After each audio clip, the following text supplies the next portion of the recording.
Bom dia, Igreja Presbiteriana de Botafogo. Bom dia a você que não é membro da EBD, mas está assistindo esse vídeo. Que Deus te abençoe, que Deus resplandeça com a sua graça sobre a sua vida. Que nós tenhamos a oportunidade de juntos aprendermos mais sobre a Escritura, sobre aquilo que Deus quer nos instruir. Te convido, meu irmão, minha irmã, meu amigo, minha amiga, a nós fazermos uma oração para que Deus esteja nos abençoando neste estudo bíblico. Senhor nosso Deus, te damos graça pela oportunidade que o Senhor nos dá de mais uma vez, como igreja, nos reunirmos através dos meios digitais, de forma a aprendermos mais do Senhor. Que o Senhor, através do teu Santo Espírito, ilumine a leitura da sua palavra, que o Senhor esteja conosco, que o Senhor abra o nosso coração e a nossa mente, e que nós possamos aplicar nas nossas vidas aquilo que aprendemos do Senhor. Te peço isso, em nome de Jesus, o nosso Salvador. Amém. Meus irmãos, nós estamos caminhando aí nos últimos domingos, nós estamos caminhando na teologia sistemática, estamos acompanhando o livro Somos Todos Teólogos, do R.C. Sproul, um grande professor, um grande teólogo reformado que faleceu há poucos anos atrás, mas deixou um grande legado de estudos bíblicos. Estamos hoje no 16º capítulo, veremos hoje o 16º, 17º e 18º capítulos do seu livro Somos Todos Teólogos. E qual é o tema, qual é a abordagem principal destes capítulos? É a antropologia. Quer dizer, a gente já caminhou por vários temas da teologia e chegamos à antropologia, mas não apenas a antropologia no sentido de criação do homem, mas no sentido de criação de todas as coisas. Todas as coisas foram criadas por Deus e a gente assim vai caminhar no sentido de ver o que Deus criou, quais são os elementos da criação, como é que se deu isso. E o capítulo 16, então, começa nos falando sobre a criação ex nihilo. E aí, R.C. Sproul nos dá a seguinte introdução nesse capítulo. A doutrina da criação é o assunto central que separa o cristianismo de outras religiões, de todas as formas de secularismo e até ateísmo. O secularismo e o ateísmo têm mirado suas armas para a doutrina da criação. Se puderem minar o conceito de criação, a cosmovisão cristã entra em colapso.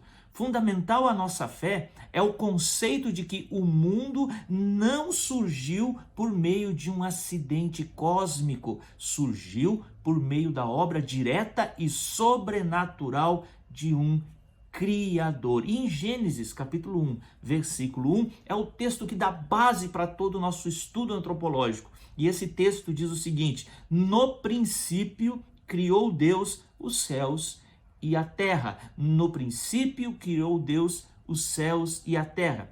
Neste pequeno verso, neste pequeno versículo, existem três grandes verdades absolutas que dão sustentação para toda a nossa fé. A primeira verdade: há um princípio, há um início, há um começo no princípio. A segunda grande verdade: há um Deus. Há um princípio e há um Deus. E a terceira grande verdade: há uma criação. Então há um princípio, há um Deus e há uma criação.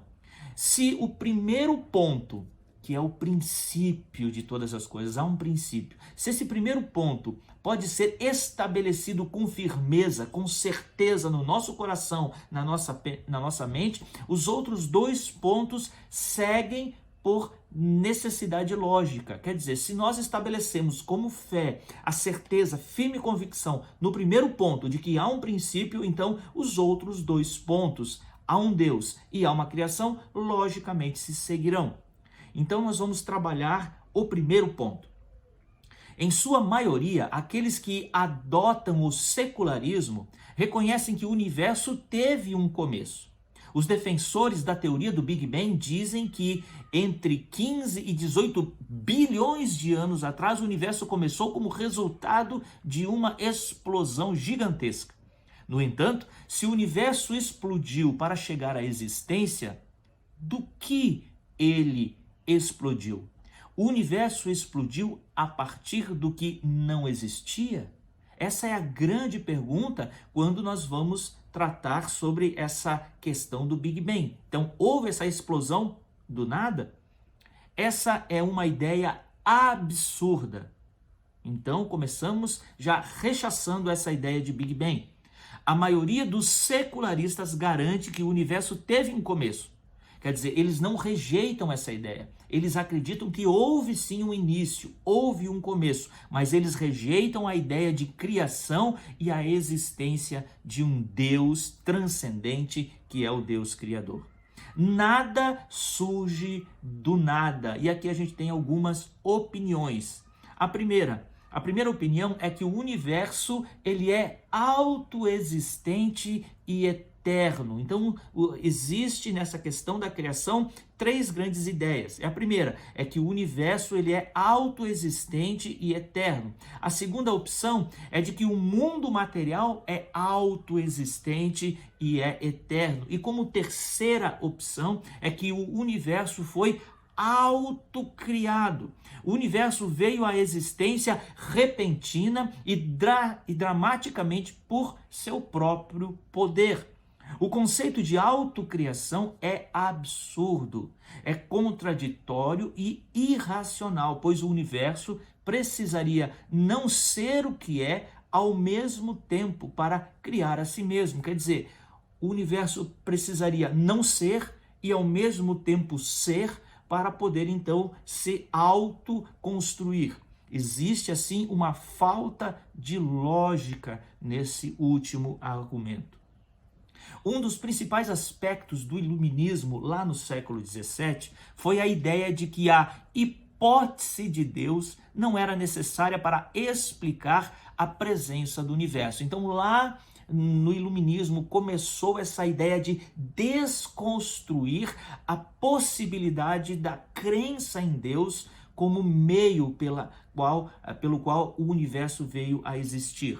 Então ali começaram a surgir conceitos que até hoje são abordados: geração espontânea, autocriação, criação por chances. São todos os mesmos conceitos ou tem por trás o mesmo princípio de ideia, que é tirar Deus do centro, tirar Deus do foco, não tratar com criação, com a criação do universo, com a questão da fé, não ligar com a questão da fé.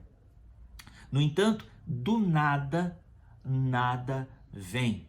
O argumento de que em algum lugar, nas profundezas do universo, há um núcleo ou fonte de poder que é autoexistente e eterna, e tudo mais no universo deve sua existência a essa coisa, os materialistas argumentam que não há necessidade de um Deus transcendente para explicar o universo material, porque o núcleo de existência eterno e pulsante pode ser achado dentro do próprio universo e não fora dele, no grande além. Na verdade, quando nós cremos que foi Deus que criou tudo do nada, na verdade nós cremos na transcendência. Nós cremos naquilo que existe antes de todas as coisas. Quer dizer, o mundo não partiu do nada, ele partiu de Deus. Deus já existia. Deus é assim o início de tudo. O início de tudo é o próprio Deus. Do nada, a palavra de Deus nos aponta uma outra direção. Então, quando a gente fala do nada, quer dizer, não é tão nada assim. Existe uma diferença e a Bíblia nos aponta para isso. Quando dizemos que Deus está acima e além do universo, estamos dizendo que Ele está acima e além do universo no que diz respeito ao seu ser. Ele é ontologicamente transcendente. Deus é transcendente à coisa que existe. Quer dizer, Deus não faz parte da criação. Ele não está no núcleo do universo. Ele está além do universo. Ele está fora das coisas criadas. Se há algo autoexistente no âmago do universo, esse algo transcendente, todas as coisas, Deus transcende a todas elas. Deus criou o mundo ex nihilo, do nada. Deus criou o mundo do nada, mas, no entanto, ele, o ser de Deus, a sua transcendência já existia. Uma vez havia nada e então, a partir do nada, algo surgiu. No princípio, Deus. Deus não é nada, Deus é algo, Deus é autoexistente, é eterno em seu ser e somente Ele tem a capacidade de criar coisas a partir do nada. Deus pôde, Ele mesmo chamou, Ele pode, Ele tem poder, Ele mesmo chamou o mundo à existência pelo seu poder. Somente Ele tem a capacidade de criar matéria, não apenas de moldar a matéria, mas de trazer a matéria à existência. A Escritura nos dá a mais breve descrição de como Deus fez isso. Achamos na Escritura o imperativo divino. Deus disse: haja luz, e houve luz. Esse é o imperativo divino. Nada pode resistir ao comando de Deus, que trouxe à existência o mundo e tudo o que nele há. Assim, o nosso primeiro ponto do capítulo 16 aqui do livro de R.C. Sproul nos aponta o Deus Criador. Quer dizer, o mundo não veio do nada, ele veio a partir de Deus. O nada existia, mas Deus existia. Desse nada, Deus traz tudo à existência. Então, nós, como cristãos, a nossa fé cristã aponta isso e está firmada nessa base de que tudo o que há, tudo o que vemos, todo o cosmo, ele partiu da vontade de Deus. Deus é o Criador de tudo o que há. Então, o centro da antropologia é o próprio Deus que cria todas as coisas. Agora, Deus apenas não criou as coisas materiais, aquilo que vemos. Deus agora, no estudo da antropologia, dentro da teologia, existe uma ordem de seres que Deus também criou. Então, além de Deus criar a matéria e tudo que há, Deus criou seres. E Deus criou seres, em primeiro lugar, seres celestiais. Então, o capítulo 17, que nós vamos abordar agora, a gente vai entrar olhando agora com mais cuidado para esses detalhes da criação, da antropologia bíblica, onde que aponta a criação de seres celestiais. Agora, há no mundo contemporâneo e mundo contemporâneo cristão, uma percepção errada com relação, em especial, a Satanás. Ele é visto semelhantemente a duendes, feiticeiras, fantasmas, mula de 7 cabeças, saci pererê. Muitos cristãos pensam que Satanás está dentro desse mundo de fantasia. E pensa a respeito de Satanás, que é um ser criado, que ele também é um ser mitológico, fantasioso, como duendes, feiticeiras, fantasmas e tudo mais. Muitos dizem o seguinte: não acredito em qualquer criatura de aparência ridícula, com chifres, pés fendidos e um rabo, que anda por aí trajado de roupas vermelhas, levando as pessoas a fazerem coisas más. Muitos pensam assim.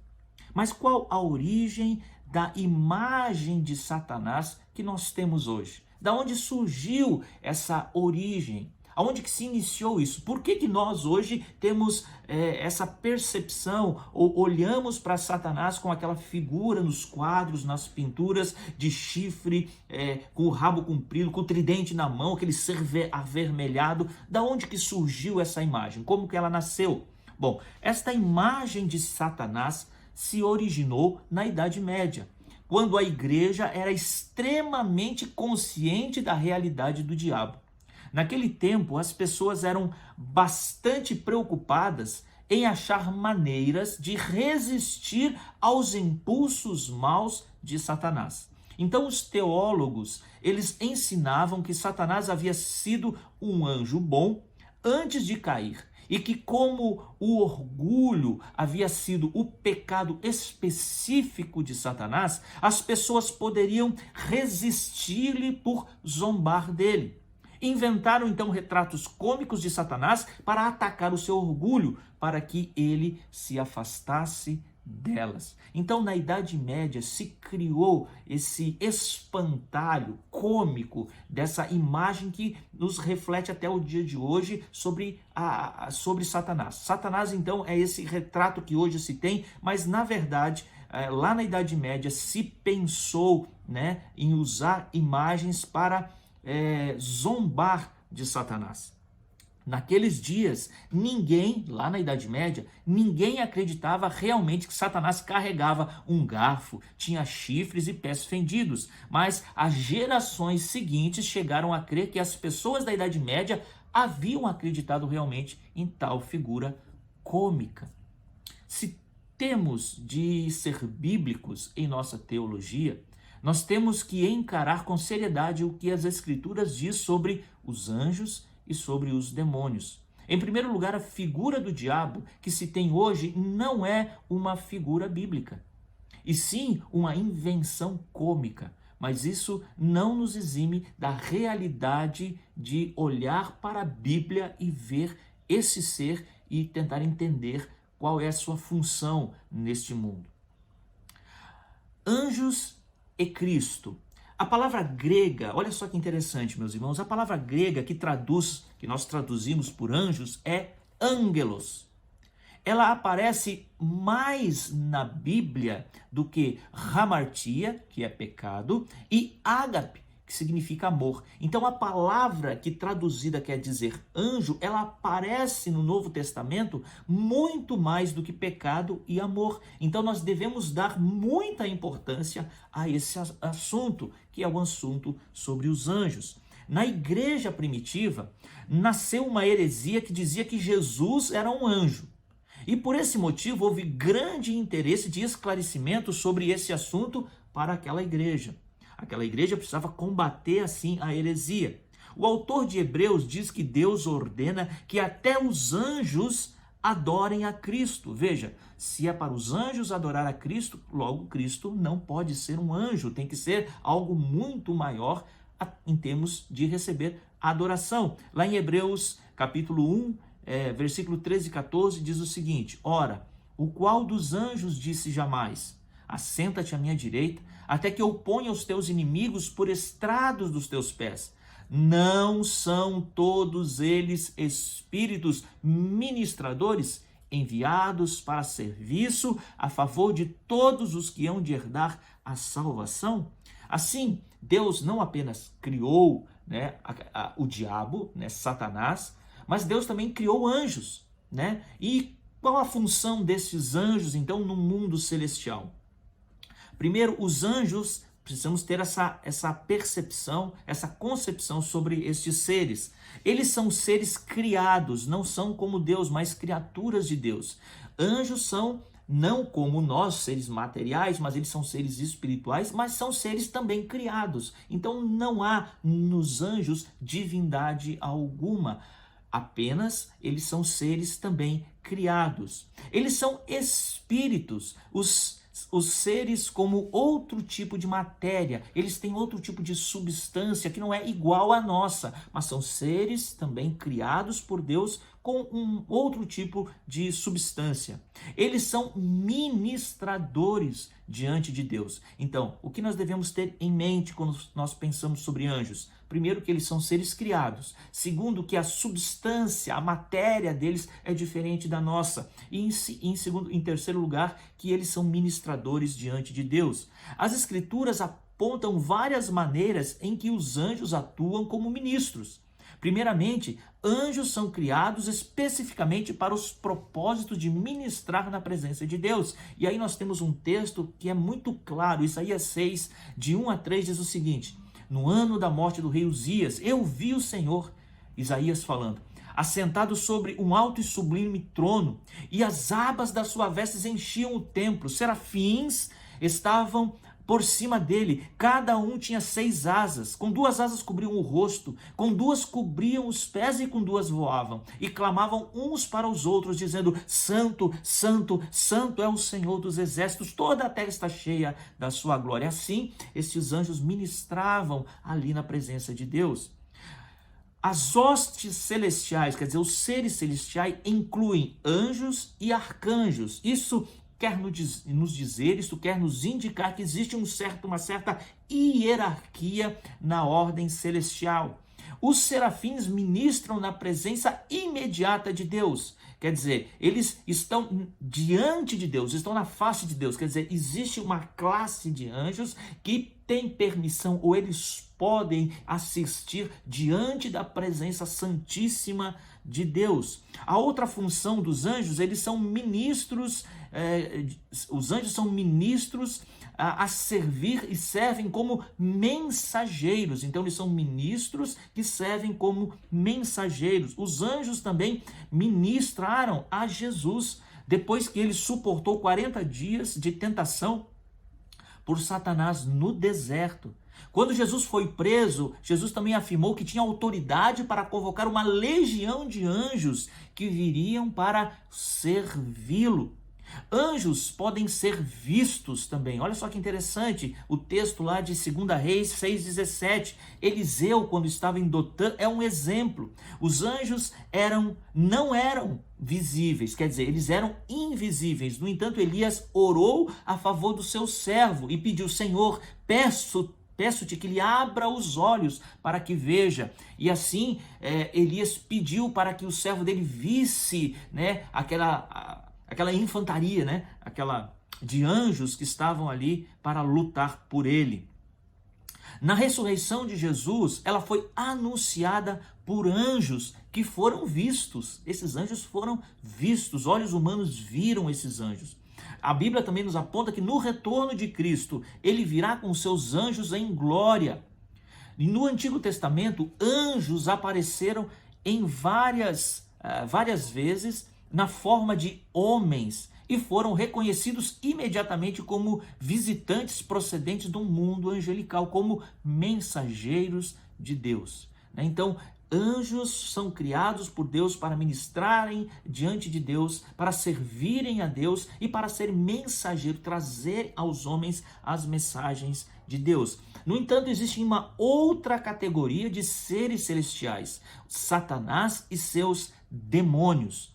Devemos também examinar os anjos caídos, não apenas os anjos que estão na presença de Deus, mas aqueles que caíram. Assim como Adão e Eva foram criados originalmente bons, os anjos também foram criados bons. Mas uma parte do domínio angelical caiu junto com Lúcifer. Lúcifer se tornou o arcanjo supremo dos anjos caídos. É crucial que os cristãos entendam que Satanás, ele não é Deus, em pé de igualdade. Nós não somos dualistas, nós não cremos que há um poder bom e um poder mau. Não, nós não cremos assim. Satanás é criatura, ele está abaixo de Deus, ele está sob o poder de Deus, ele está embaixo de toda a autoridade de Deus. Satanás é criatura, ele não tem o poder de Deus. Satanás é mais forte do que nós, seres humanos. E isso é realidade. Satanás é muito mais forte do que os seres humanos, porém infinitamente mais fraco do que Deus. Quem é habitado, uma outra ideia, uma outra certeza que nós devemos ter é que quem é habitado pelo Espírito Santo não deve temer ser possuído por um demônio. Porque o que nos fala lá em 1 João 4,4? Maior é aquele que está em vós do que aquele que está no mundo. Assim, o Espírito Santo de Deus no crente impede que ele seja possuído por um demônio. No entanto, somos advertidos quanto ao poder astuto de Satanás. Não é porque nós devemos resistir que nós não devemos, olhar com um certo cautela com relação a esses seres malignos. E as Escrituras nos dizem que se resistirmos a Satanás, ele fugirá de nós. Tiago 4:7. A imagem que a Bíblia usa para ilustrar Satanás são de muita importância e devemos nos atentar. A primeira é que ele é um leão feroz e amedrontador. Isso está lá em 1 Pedro 5:8. Então, a primeira imagem que a Bíblia apresenta de Satanás é que ele é um leão, e um leão feroz que está ali a nos rodear. Mas este mesmo leão foge com o rabo entre as pernas, depois de haver sido resistido por aquele que é habitado pelo Espírito Santo. Assim, se você, meu irmão, minha irmã, resistir ao diabo, mesmo ele sendo um leão feroz, ele fugirá de você como um gatinho que tem medo do Santo Espírito de Deus. A Escritura também nos diz que ele é tentador, Satanás é enganador e Satanás é acusador. Satanás se deleita em seduzir pessoas ao pecado. Assim como ele tentou fazer Jesus cair, ele nos faz tentar cair também em pecado. O alvo de Satanás é impelir-nos ao desespero e não ao arrependimento. Então Satanás tem como meta para o seu trabalho satânico de nos colocar em desespero. Satanás quer que nós sejamos pessoas desesperadas. Satanás Satanás nos acusa de pecado, mas ao mesmo tempo ele oculta o remédio. Ele oculta a cruz, oculta o sangue de Jesus, oculta o poder que há no perdão que vem da obra de Cristo. Satanás, ele quer que destruamos a nós mesmos. Ele quer ver a nossa destruição, enquanto Cristo nos chama ao perdão e à redenção. Enquanto Cristo quer nos ver redimido, Satanás nos quer ver destruídos. Então nós temos que ter grande atenção quanto a Satanás, suas intenções e as intenções dos seus demônios. E o que nós devemos estar atentos? Que o caráter de Satanás é metamórfico. Satanás tem um caráter metamórfico. Ele tem a capacidade de aparecer sobre o prenúncio do bem. Então Satanás, ele aparece como um anjo de luz, E ele é capaz de iludir assim a muitos. Devemos evitar de pensar em Satanás como uma figura ridícula, como aquela pintura que muitas vezes vemos em quadros, vemos em imagens na internet, aquele ser avermelhado com chifres, com o rabo comprido. Essa é uma imagem ridícula. Isso não é Satanás. Satanás é muito mais astuto que isso. E ele quer justamente isso, que você pense isso dele. E ele não é assim. Satanás é astuto e tem como meta destruir aos cristãos. Isso ele tem como anseio maior, que a palavra de Deus não avance sobre a terra e que nós vivamos uma vida em desespero, sem encontrar o perdão em Cristo Jesus. Satanás tentará nos enganar, poderá até citar as Escrituras e tentará fazer isso tentará fazer isso para que venhamos a agir contra a palavra de Deus. Ele pode usar a Bíblia para nos fazer andarmos em caminhos tortuosos, em caminhos contra a vontade de Deus. Assim, concluímos o capítulo de número 17, vamos adentrar no último ponto da antropologia bíblica ou da antropologia sistemática proposta pelo R6 Pro. Então nós vimos em primeiro lugar a criação de todas as coisas, em segundo lugar a criação dos seres celestiais e agora, como último ponto da sua antropologia, a criação do ser humano, a criação do próprio Deus. Capítulo 18 vai falar sobre a criação do homem, não é sobre a criação de Deus, sobre a criação do próprio homem. Então temos visto uma mudança radical no entendimento da origem dos seres humanos, A propagação de várias teorias de evolução nos apontam isso. Nos últimos tempos, nos últimos anos, nas últimas décadas, temos visto, principalmente no Ocidente, no mundo cristão, o fervilhar de apontamentos, direcionamentos, de ideias, de filosofias que nos apontam múltiplas formas de evolução. Isso tem minado a confiança humana na dignidade da nossa origem. Somos acidentes cósmicos, seres humanos são germes amadurecidos.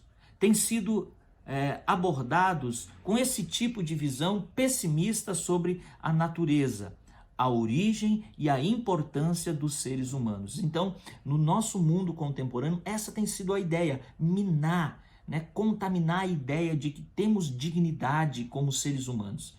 Nós somos germes que evoluíram, somos bactérias evoluídas, nós não temos uma dignidade que provém de Deus. Então essa tem sido a ideia dos evolucionistas aí que tem surgido nas últimas décadas. No entanto, é crescente o número de humanistas que protestam ao redor do mundo em favor dos direitos humanos. Então parece que o capítulo 18 vai falar sobre a última parte da antropologia da teologia bíblica nesse livro do R.C. Sproul. Então nós vamos abordar aqui a criação do homem. Então nós já vimos a criação de todas as coisas, a criação de seres celestiais, seres que assistem na presença de Deus e seres caídos, e agora nós vamos ver a criação do homem. Temos visto uma mudança radical no entendimento da origem dos seres humanos. A propagação de várias teorias da evolução nos apontam isso. Então, nos últimos anos, várias teorias sobre evolução têm adentrado aí no mundo ocidental. E isto tem minado a confiança humana na dignidade de nossa origem. Somos acidentes cósmicos. Somos seres humanos como se fôssemos germes amadurecidos. Temos sido bombardeados com esse tipo de visão pessimista sobre a natureza, sobre a origem e a importância dos seres humanos. No entanto, é crescente o número de humanistas que protestam ao redor do mundo em favor dos próprios direitos dos homens ou os direitos humanos. Então parece que o mundo em que nós vivemos existe essa dicotomia de que o homem não tem dignidade, no entanto devemos dar direitos por eles serem humanos, e isso a gente vê acontecer pelo mundo afora. A sacralidade da vida humana não é inerente nem intrínseca ao próprio homem. Em vez disso, ela deriva de Deus, que lhe atribui valor, o que pode ser visto no relato da criação de Gênesis. Assim, a palavra de Deus, ela nos aponta, ela nos mostra, ela nos orienta, ela nos diz que a nossa vida, somos dignos, nós temos dignidade na nossa vida, porque somos feitura, somos feitos à imagem e à semelhança de Deus. A vida humana tem a sua dignidade na própria pessoa de Deus. A imagem de Deus em nós. Lá em Gênesis, capítulo 1, versículo de 26 a 28, nos diz assim: também disse Deus, façamos o homem à nossa imagem, conforme a nossa semelhança. Tenha ele domínio sobre os peixes do mar, sobre as aves do céu, sobre os animais domésticos e sobre todos os répteis que se rastejam pela terra. Criou Deus, pois, o homem à sua imagem. A imagem de Deus o criou. Homem e mulher os criou. E Deus os abençoou, lhes disse: sede fecundos, multiplicai-vos, enchei a terra e sujeitai-a. Dominai sobre peixes do mar, aves dos céus e sobre todos os animais que rastejam pela terra. Esse é o relato da criação do homem, relato esse que está em Gênesis. E assim, Deus criou homem e mulher como seus vice-regentes, para serem como seus governadores aqui na terra e governar sobre toda a criação. Assim, nenhuma vida criada vale mais do que a vida humana. Na criação, temos uma dimensão distintiva. Em Gênesis 1:26, Deus diz: façamos o homem à nossa imagem, conforme a nossa semelhança. Então, imagem e semelhança não são coisas distintas, mas são duas palavras que reforçam a mesma coisa. Então, tanto imagem como semelhança, elas se reforçam, elas nos reforçam a ideia de que isso que temos provém de Deus. Diferentes, mas semelhantes. Então, o que significa ser feito à imagem de Deus? O que isso quer dizer? O que isso tem a nos revelar, o que isso nos aponta, o que isso nos mostra, o que é ser a imagem de Deus. Embora as Escrituras deixem claro que existe uma grande diferença entre a natureza de Deus e a natureza das coisas criadas, há uma maneira em que somos semelhantes a Deus. Então, Deus, ele não se confunde com a criação. Deus, ele não se confunde com a coisa criada. Deus é Deus transcendente e sobre tudo e sobre todos. Mas há um ponto de ligação, tem algo que nos liga a esse Deus, há uma semelhança, né? há uma semente que Deus ali plantou nos seres humanos que nos ligam a Ele. Deus é toda majestade e transcendência sublime e gloriosa. Ele não se confunde com o domínio das coisas criadas. No entanto, se Deus fosse total, completa e inteiramente diferente de nós, não haveria nenhum ponto de contato entre o Criador e a criatura, não haveria comunicação. Se Deus não nos deixasse ligado a Ele de alguma forma, não teria como nós nos comunicarmos com Ele. Algumas tentativas para definir semelhança com o Criador dizem: a imagem e semelhança se acha em nossa racionalidade, nossa volição, nossa vontade e nossas afeições. O que torna os humanos diferentes das outras, das criaturas, é a nossa avançada capacidade de raciocínio. Deus tem conhecimento e faz raciocínios complexos, e nós temos mente e um poder de observação que é singular no mundo animal. Nenhum animal faz aquilo que o homem é capaz de fazer. Possuímos também a capacidade de escolha. Somos criaturas volitivas. Somos criaturas morais. Uma pessoa precisa ter uma mente e uma vontade, como Deus as tem, para ter capacidade moral. Por isso, os seres humanos são responsáveis pelas escolhas que fazem. Historicamente, a igreja tem visto estas características, tanto em Deus quanto nos seres humanos, e isto constitui a essência da imagem de Deus no homem. Parte da singularidade da raça humana é a missão que recebemos de Deus para sermos seus representantes aqui na terra, aqui na criação, né? E assim a nossa missão aqui neste mundo, na onde Deus nos colocou, é refletir o próprio caráter de Deus. E assim R.C. Sproul nos diz, ele aponta, ele deixa isso bem perceptível na sua leitura, naquilo que lemos dele. Ele fala o seguinte: estou convencido de que o que achamos na imagem é uma capacidade única de refletirmos o caráter de Deus, para que o resto do mundo possa olhar para os humanos e diga: isso nos dá uma ideia de como Deus é. Quando o mundo olha para nós, não vê muito de como Deus é. A verdade é essa: o ser humano, ele se distanciou demais, do seu Criador.